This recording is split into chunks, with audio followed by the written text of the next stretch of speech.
Next topic है acute cholecystitis. Acute inflammation गाल bladder की यानी कोलिसिस्टाइटिस एसोसिएटेड होता है गाल स्टोन्स के साथ। 90% केसेस में स्टोन की हिस्ट्री होगी, तो इस वजह से इन्फ्लामेशन हो गई है गाल ब्लेडर की।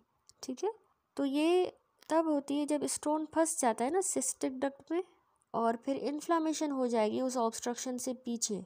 इन्फ्लामेशन क्यों हो रही है? स्टेसिस की वजह से और सेकेंडरी इन्फेक्शन की वजह से। ठीक है, इन्फेक्टिंग ऑर्गेनिज्म भी आपको पता होने चाहिए। इकोलाई, क्लेप्सिला, स्ट्रेप्टोकोकस फीकैलिस एंड एनाएरोब्स, ये इन्फ्लेम करेंगे, इन्फेक्ट करेंगे गाल ब्लेडर को।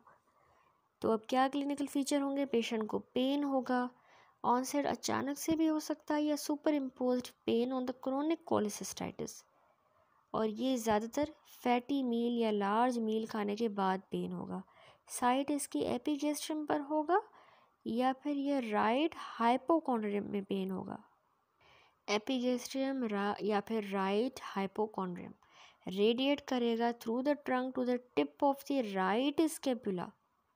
ठीक है, tip of the right scapula radiate, aggravate हो रहा है मूवमेंट करने से, सांस लेने से, ब्रीदिंग करने से एग्रावेट हो रहा है। किसी भी चीज़ से एक्सेप्ट एनाल्जेसिक और किसी भी चीज़ से रिलीव नहीं हो रहा। 75% केसेस में साथ में नोशा वॉमिटिंग होगा, और इसके अलावा भूख भी नहीं लगेगी, लॉस ऑफ एपेटाइट। नेक्स्ट अब एग्जामिनेशन जो हम करवाएंगे, तो पेशेंट एग्जामिनेशन जब हम करेंगे उस पर हमें पेशेंट एंशियस मिलेगा, क्वाइटली लाई कर रहा होगा, शैलो ब्रीदिंग। ठीक है, टैकीकार्डिया यानी 90 to 100 बीट्स पर मिनट होंगी। फीवर उसको होगा, विथ राइगर्स भी हो सकते हैं, 100 to 102 डिग्री फ़ारेनहाइट का फीवर। टेंडरनेस और गार्डिंग राइट हाइपोकॉन्ड्रियम में होगी। ठीक है, tenderness and guarding. Severe cases में आपको पाल्पेबल इन्फ्लामेशन मिल सकती है, यानी गाल ब्लेडर के अराउंड मास भी मिल सकता है। ठीक है, पाल्पेबल इन्फ्लामेटरी मास मिल सकता है। बुआस साइन, अब यहाँ एक्यूट कोलिसिस्टाइटिस में बुआस साइन होता है, यानी जो एरिया होता है ना स्किन का below the scapula at 9, 10, 11 rib वाले एरिया पर, ये हाइपर सेंसिटिव हो जाएगा, यानी यहाँ पेशेंट को हाइपरस्थेसिया होगा स्कैपुला के बिल्कुल नीचे 9, 10, 11 रिब पर, तो इसको हम कहते हैं बुआस साइन। इसके अलावा जॉन्डिस भी याद रखिए कि एक्यूट कोलिसिस्टाइटिस में 25% केसेस में जॉन्डिस भी हो सकती है। तो इन्वेस्टिगेशन में पहले तो हमने ल्यूकोसाइड देखने हैं। टोटल ल्यूकोसाइड्स ब्लड सीपी करवा के हाई होंगे 12,000 to 15,000। LFT करवाएंगे तो ALT, AST, एल्कलाइन फॉस्फेटेज बढ़े हुए होंगे। अल्ट्रासाउंड पे स्टोन नज़र आएगा, लेकिन ये स्पेसिफिक नहीं है एक्यूट कोलिसिस्टाइटिस के लिए, क्योंकि अल्ट्रासाउंड के यहाँ पर 67 सेंसिटिविटी है, 85 स्पेसिफिसिटी है। हिडा स्कैन किया जाता है तो उस पे हमें सिस्टिक डक्ट की ऑब्स्ट्रक्शन नज़र आएगी।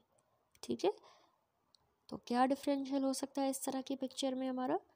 Perforated peptic ulcer, acute pancreatitis, appendicitis, perforated colonic carcinoma, liver abscess, hepatitis, basal pneumonia भी हो सकता है विथ प्लूरिसी। ठीक है, अब एक्यूट कोलिसिस्टाइटिस हुआ है, क्या कॉम्प्लिकेशन करवाएगा? इफ अनट्रीटेड गैंग्रीन करवा सकता है गाल ब्लेडर की। अगर प्रोग्रेशन हुई राइट अपर क्वाड्रेंट पेन की, tenderness, guarding, fever and leucocytosis, ये सारी चीज़ों को 24 से 48 घंटे हो गए हैं, तो फिर सजेस्ट करता है कि पॉसिबली अब गैंग्रीन हो गई है गाल ब्लेडर की। ठीक है, 24 से 48 घंटों के बाद। दूसरा कॉम्प्लिकेशन है कोलिंजाइटिस। कोलिंजाइटिस में भी बुखार होगा, जॉन्डिस होगा और राइट हाइपोकॉन्ड्रियम में पेन भी होगा। ठीक है, fever, jaundice, right hypochondrium pain. तीसरा क्रोनिक कोलिसिस्टाइटिस, यानी रिपीटेड एपिसोड्स डेवलप हो सकते हैं क्रोनिक कोलिसिस्टाइटिस के ऑफ दी, यानी एक्यूट वाले के बार बार रिपीटेड एपिसोड्स क्रोनिक कोलिसिस्टाइटिस करवा देंगे, तो ये भी कॉम्प्लिकेशन। ट्रीटमेंट क्या देंगे? सबसे पहले तो मेडिकल ट्रीटमेंट है। मेडिकल ट्रीटमेंट में कंजर्वेटिव या मेडिकल ट्रीटमेंट में 3 A's आपने नहीं बोलने एक्यूट कोलिसिस्टाइटिस के लिए। Aspiration, analgesic, antibiotic. Nasogastric aspiration हम करेंगे और आईवी फ्लूइड देंगे। एनाल्जेसिक पेन के लिए पेंटाजोसिन इंजेक्शन आता है सोसिगोन के नाम से।